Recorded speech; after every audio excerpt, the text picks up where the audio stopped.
Hello, I'm Armando F. Sanchez. I am a proud sponsor of the High Altitude Balloon Program. Myself, Armando F. Sanchez, Production International, and S3 Productions come together to support this wonderful program and this outstanding team that have helped put together this project to send off a high altitude balloon with the idea that it is sending back a beacon reporting where it is and information about altitude and direction. And it's just been a wonderful project. How did it all get started? Well, I was doing a show with Mr. Kurt Hahn and Craig Douglas, and we were discussing a little bit on that show about the Chinese balloon incident, which was going on from January 28th through February 4th, 2023. And during the show, the question came up, which I posed, can we also send up a balloon? And after a little bit of a head scratching, we all looked at each other and says, let's give it a shot. So from there, the team came together who brought their expertise and came up with ideas about how to do the balloon. There was a lot of discussion. And I'm happy to report that in July 14, 2023, the group met up in Barstow, California to release the balloon. And it's been now 3 days since it's been going around. Apparently, it doesn't report in as we wished on a regular basis. So today we're waiting on a third day to hear from where it is located. And hopefully it has crossed over out of California and heading east toward the US. The plan is for it to go around the world at least once. More than that would be really fantastic. But we're also prepared with level 2, and that is option 2 will be to send another one maybe in the late summer, early fall of 2023, and continue to do until we carry out our idea as well. So with that, I want to welcome you to follow with us on this project. Follow the balloon with us. Hopefully it is again out of California and heading east. But a great applause to the entire team, who many of them work behind the scenes and behind the scenes and behind the scenes, putting in ideas together to make this project possible. So round of applause to all of you for putting this project together. Let's hear from some of the individuals from the project. Thank you. Okay, Craig, when you heard the idea about putting up a balloon that would transmit and send us a signal and we could follow, what was your thoughts at that moment when this idea was presented to you for the very first time? I thought it would be fun and interesting, but a lot to learn at the same time. I was wondering just how in the world did they do this? The first time I heard about this being done by ham radio amateurs. It's a field that not very many ham radio operators know much about. Okay. And when you sort of got past the shock idea of how do we do this, how did you bring together a team to put this together? Well, we had a group of individuals that meet at McDonald's 7:30 every weekday morning for coffee, and we talk about everything, not just ham radios, but it's a group of friends just hanging out. And the people that we're talking about it became the people that were the initial team for this project. So that's how our team got assembled. Our coffee club group every morning also became the balloon group. Now, the hardware, you specifically worked on that, the hardware, the tiny a bit that sends out the signal and picks up the solar energy. How did you end up with that project in terms of how did you select the project and what work went into that? Okay, I'll have to give credit to another member of our club for actually soldering everything together. Okay, putting it together is one thing, but it still needed to be programmed. It still needed to send out the correct call sign. It needed to send out a beacon on a specific schedule. So while another person did the actual soldering and putting together, once that was assembled, I had to set up a temporary antenna made of that very thin wire and put it in my backyard, program it, and test it. So I did a lot of the programming and testing. And there was a bit of a learning curve on that also. So how many aspirins did you end up taking from the headaches that you got from doing this? Well, a lot, because the company that made the device, the PC board, that has a program on it, and found out there's a multitude of different kinds of balloon tracking. There's people that'll send the balloon on short flights, long flights, different programming, different tracking. I had to select the correct type of tracking and the correct type of beaconing and altitude reporting. And I also found out if I picked something wrong, the moment the device would power down and power back up again, a lot of default settings jumped in. So it took me a while to figure out what was going on. Was I doing something wrong? Or was it just if the programmers were saying, hey, you do it this way? So that's something that we had to anticipate, because half of the time, the balloon, which is totally solar powered, is going to be in darkness. And when it powers back up again, it's got to be on the correct settings that I initially set it for. And that's something that I found out that's a little quirky. It's kind of hard to describe, but it's a system that shuts down every night. Next day, turns itself back on again, and it's got to have the correct settings set.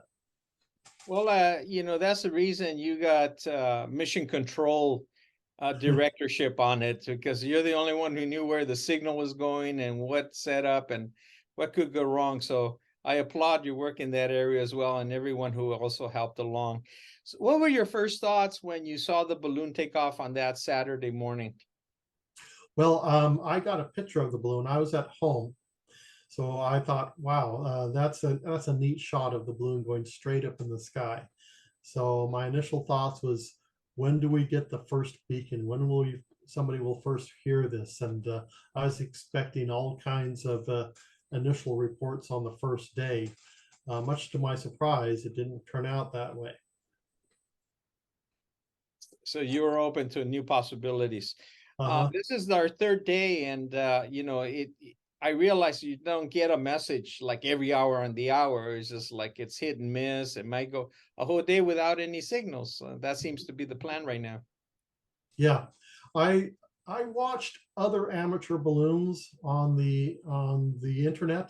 There's a way of watching these other amateur balloons, and I noticed that with others, there sometimes could be 2-3 days or even longer before a new position report comes out.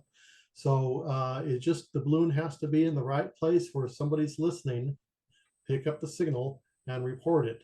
So I've learned that from watching other balloons that this can happen. We can have a whole day where we hear nothing, like we did on the first day of the launch, and then the next day was phenomenal, the amount of hits we got. So now we've had a full day, we didn't hear anything. So I've learned to expect days like this. Okay, it's like the imagination goes. Is it stuck up in a tree somewhere? Is it out in the desert? Is it, the mind takes off? He says, no, just be patient. And you shared that with us. Just be patient, and we'll see what happens over a few days. My final question here is: so, what do you see the plan for this particular balloon? Assuming, and we're going to assume positively that it's still flying. The planning for the balloon, well, we're at the total mercy of the winds, so it's kind of hard to plan. What it appears now, as long as it hangs around in lower, less than 20,000 feet, it's going to take a tour of the local winds of North America rather than the global winds. And to my surprise, when we thought this was going to head eastward, it headed westward. So it's still under the influence of local winds instead of global winds. I was dumbfounded when these guys made an effort to go out in the desert to launch this balloon to go eastward. Next morning, hey, it's near San Francisco. It went, instead of going that way, it went this way. So So it looks like it's going to be a low altitude local wind balloon unless it, for some reason, gets up caught by those global winds. Well, I applaud all your work and effort for you and the team. Thank you for being on the program, and I look forward to keeping track of it and seeing where it's going. All of us learning patience. But again, I can't thank you enough for your work on your hardware and software and the team as well. And next time if we do this again, I'll send you a big bottle of aspirins so that you can work through. Yeah, So thank you very much for being on the show, Craig. you're quite welcome. Sir, could you give us your name and what you're doing out here in this crazy desert of 110 degrees? My name is Josh, part of the crazy group of guys that decided to launch a balloon to see if we could track it around the world. Just another minion in the pot of fun, and we like to have crazy ideas and see how far we could take them. And so far, it's got to be the craziest since it's pretty much close to 100 degrees out here right now, if not more, and we're out here playing in radio. So it's got to be a devotion of some sort. Trying to figure that out. It's very philosophical of you. We'll try to figure that out. What's your whole idea about the high altitude balloon? I think it's amazing. A lot of stuff that goes on with the research of sending balloons up to track around. You can do a lot of different aspects of it, from just positioning, plotting stuff around the world. If you got, depending on the payload, you can do different things. So I think it's a really good aspect to have. It's great that us amateur radio operators or ham operators are able to do it and experiment with stuff like this, and not have to worry about a whole lot of big song and dance with big corporations and stuff like that. We assemble our stuff, we throw it up there, and if it falls, hey, we try again next time. So far, we're doing good. It's up in the air. I can still hear it beaconing. I haven't seen it plotted yet, but so far it's still sending its signal out, which is awesome. Okay. To me, it tells me it's still in the air somewhere, because we wouldn't hear it on the ground, that's for sure. Well, we're in somewhere in the Mojave Desert, just a little bit south of Barstow, and some people said it was going to go south, some people said it was going north. I mean, what's your estimate? My estimate, it's just going to go where it's going to go. It's hard to say what direction. I'm not a meteorologist or a weather expert. I didn't look at the flight plans or the flight weather reports to see what direction the winds are going and the jet streams and all that. But as I showed up today and the balloon was launched, it was headed eastward. Probably got up, I'd say 20,000 feet, and then took a hard left or a hard 180 degree turn and went to the west. Okay. So now it's going, hopefully it's just going to climb and climb and climb, and it might zigzag over California for a while before it starts its venture around the world. It's really really exciting that you guys not only have the know-how for the software side and putting it together, but you also know how to use the websites to be able to track it wherever it goes. Yeah, and a lot of hams are really computer savvy. They've come up with road programs for us to use free. It's amazing. We always try to donate where we can. These guys to spend their time with it. APRS.fi. You could track a lot of things that are using APRS. APRS, you can track around and see where people are. I'll run it in my truck during the day, see where my routes are, and people can get online, put in my call sign, K6PMP, and you'll find me, and you can see where I've driven all day, and then where I'm at. And with the balloon doing the same thing, having GPS coordinates and stuff helps out. The software, the other software that they're using that actually takes the data burst noise and puts it into a usable interface, which is also great and free to use, and we're doing that the best we can, and we're just waiting for it to show up on there. It should report elevation, location, wind speeds, and all that stuff, and the direction it's going. So just kind of excited, waiting for that. It's just a big waiting game at this point. So what's our goal? Our goal is to travel the world twice. That's what I think we can do. And do you have any estimates by when it would do that? If we receive a signal as of today? We receive a signal depending on where its location is today.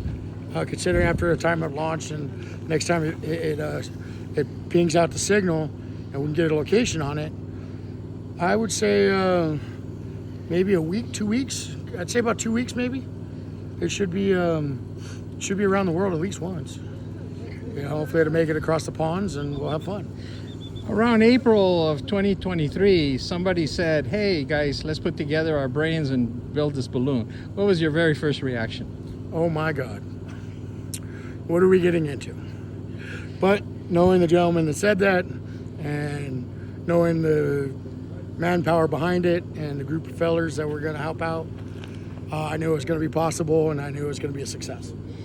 What would be your recommendations to other clubs and other organizations around the world where they have adults and young people? Do you recommend they do a project like this? Yes, I do. There's a lot of learning involved, especially when you're building the board from scratch.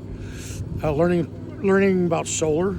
You're learning about, building a mini transmitter basically, and what it's going to be doing, and then testing it, making sure it works. If it doesn't, now you're going to understand how to troubleshoot it, fix it, and then send it off in the air. And have fun. There's about 20-30 people involved in doing this project. Some are here, some are not. Is there really failure in this project, or is it just if it falls we just pick it up and do it again? It's never really a true failure because you always learn from any failures. So as long as you're learning from your failure and you can move it up and you can make the next one better, then as long as you don't repeat it twice, you should be good. Okay. It's not a total failure. Any final words? Thank you and everybody else involved, and I appreciate you taking the time with me and asking the questions, and that's it. It's a wonderful day in the Mojave Desert. Hola, this is Tino. Mi nombre es Constantino, Tino for short. I'm here having fun with a bunch of folks. We're going to launch a balloon today. We're going to see how far can we get it. We hope to give it at least, the very least, once or twice rotation around the world. We'll see how that goes. I'm here doing, kind of the camp everything. I set up antennas, I bring radios, I cook a little bit of breakfast. That's my forte. So we got to start the day. All right, what do you have in your hands here? I have a radio. I have a radio that we're going to be monitoring the balloon payload, the frequency on 20 meters, on the band of 20 meters. This is a high frequency band, or HF, that is a ham radio band. And the exact frequency, I have it written down, and I'm going to dial my radio to that one, and we'll be hearing a beep. Maybe later on we can, get the radio to listen for that beacon. We call it a beacon or signal that is a very, very faint signal, and will be coming, from up from the skies, from a long antenna that we have into our radios. That's what we'll be doing today. Now, when I keep hearing the word a balloon. Is this like yes. a little balloon that you have in a party with a little bit of helium in it? Well, let's think about that. As that this is a party, and we'll be having a larger balloon, because we're adults that we're having fun with a bigger balloon.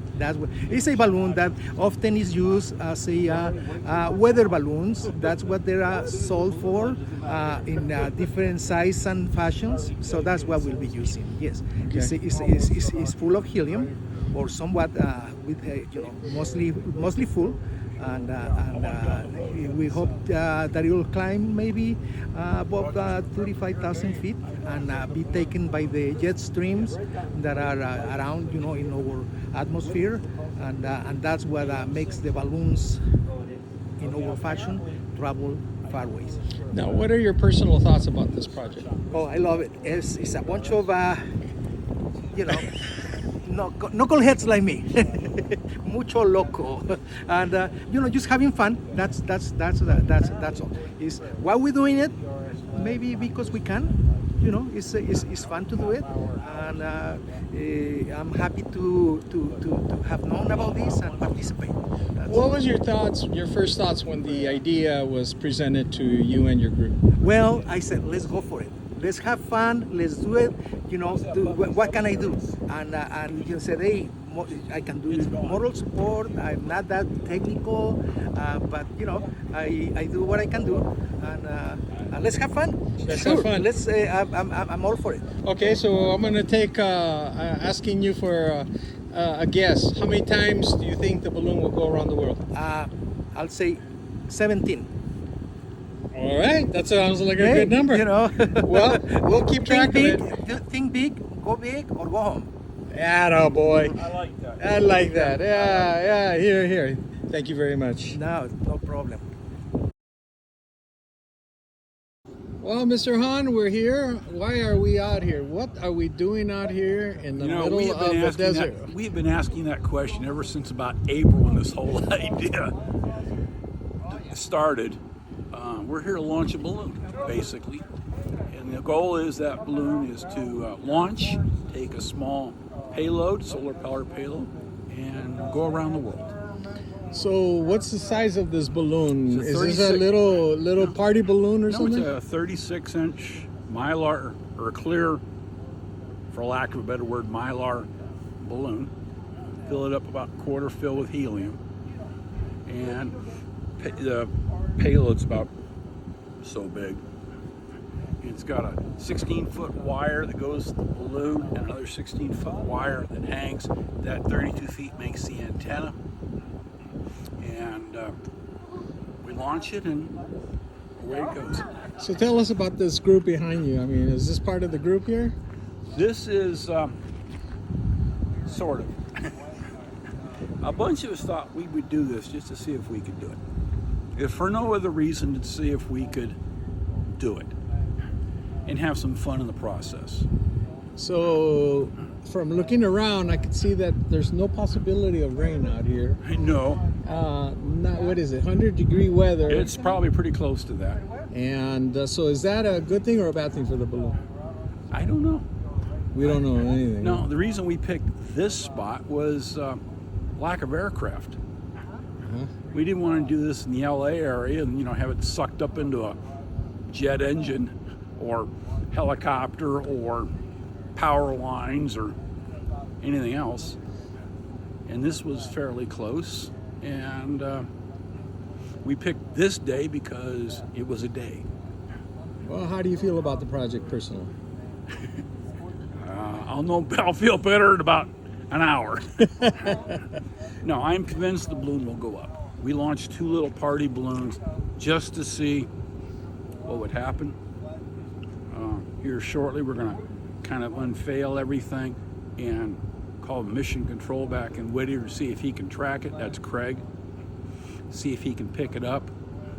And then waiting for Josh to show up, who's going to act as sort of secondary mission control here. When I say mission control, it's once that thing's gone, it's gone. Mm-hmm. So we want to make sure we can receive it and track it.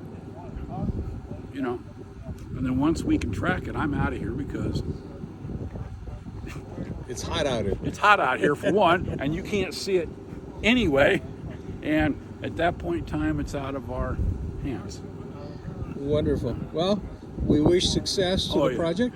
Yeah, I have no doubt it'll go up. It's just for how long and how far is. We are hoping for 1 rotation around the world. Okay. Now, I can't tell you. What's the estimate of that it would take to do that?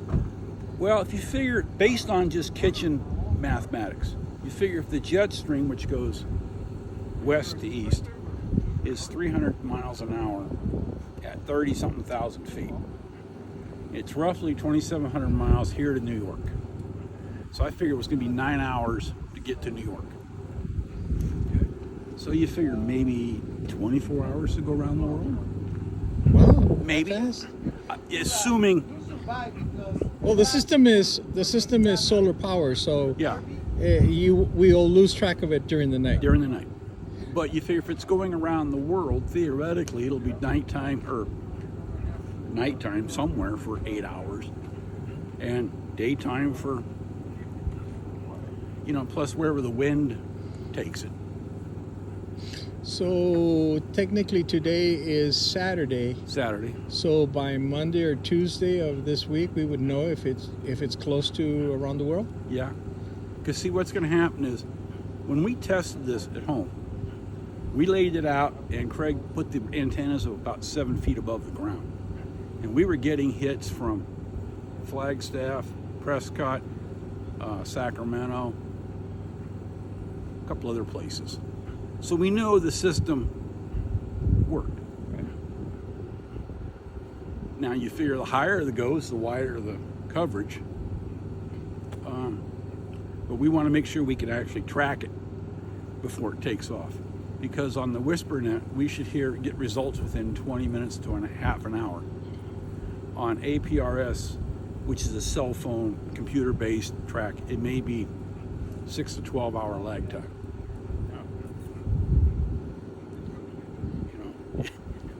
We had that. It is what it is. It is what it is. You know. Well, thank you for that interview, and maybe we'll have a chance to talk after once it's launched and we see it clear the hills. That's all. Because around here, that's the first major obstacle. Yeah. It's got to clear this whole area Well, out here we launched just a couple of little party balloons just to see, where it goes. and it went east. I'm guessing that it's going to go east, and then the winds around here sort of go counterclockwise. So I'm guessing it's going to go east and then head north. And at some point in time, it'll hit the jet stream and then probably head east again. So it may go around the world via Canada, and then, I mean, who knows? We don't know. We don't, and that's part of why we did what we did, just to see if we could do it. Well, we're out here, so we're pretty firm on this At belief. this point, yeah, we're pretty dedicated, or crazy, Or the sun got to us, huh? or the sun got to us, yeah. So, All right, Mr. Hahn, thank you very much for being on the show here, and we'll see where we're going from here. see where we go. Okay. And I say that-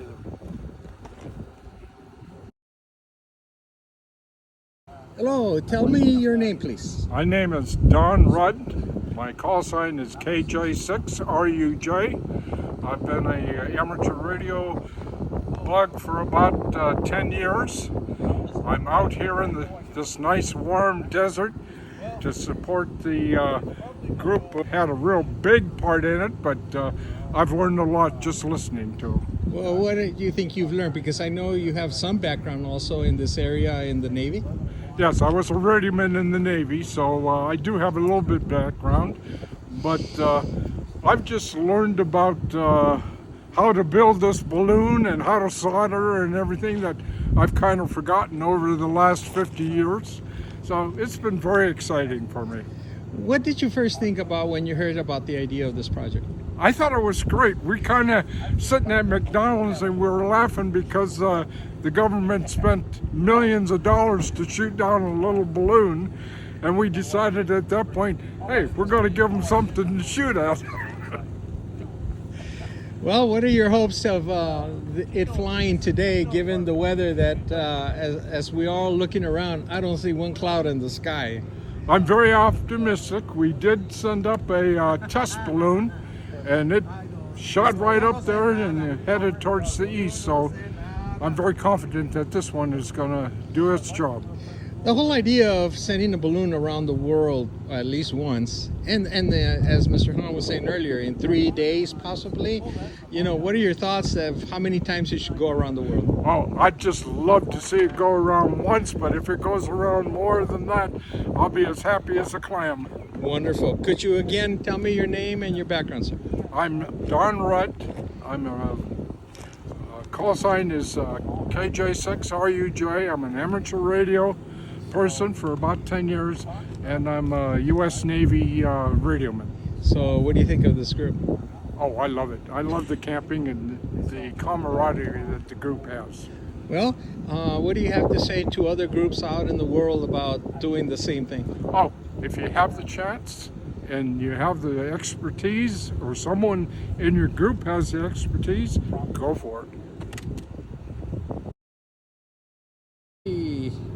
Sir, can you tell me your name? Yeah, my name is Ernie Mitchell, and I'm a member of the Rio Hondo Amateur Radio Club, Whittier, California. Okay, we were talking about support for the project and the people involved, and I gotta say that we have people coming from all over Southern California to this spot where there is absolutely nothing, and I have people coming from Arizona that are going to be over here for the launch, and so you can see we got a broad base of support, and so that's always a important ingredient to the project. And you're aware that we have permission now from a particular government to fly over? Yes, I just got that word last night, and we're very happy that they will stand down and let us fly over their airspace. And yes, we're very glad that we got that. That was one of our big sticking points, getting into their airspace. You know, they're, as you know, they're a very aggressive government, and we really didn't want to get it shot down at that point. If we get it shot down, we want to see it get shot down. We want it on CNN. Yes. We want proof that it got shot down. Absolutely. Even if it cost them $1 million missile to shoot it down. Absolutely. What a waste of a good balloon. And either you've been out in the sun too long, because you're out here in the middle of nowhere where there is nothing out here. What are you doing out here in Barstow in 100-degree weather? Well, you're right. There is nothing out here, but we're going to launch a balloon with a telemetry package on it that will broadcast about every 45 minutes to an hour its position and altitude, and I think time, and we're hoping that it will travel around the world.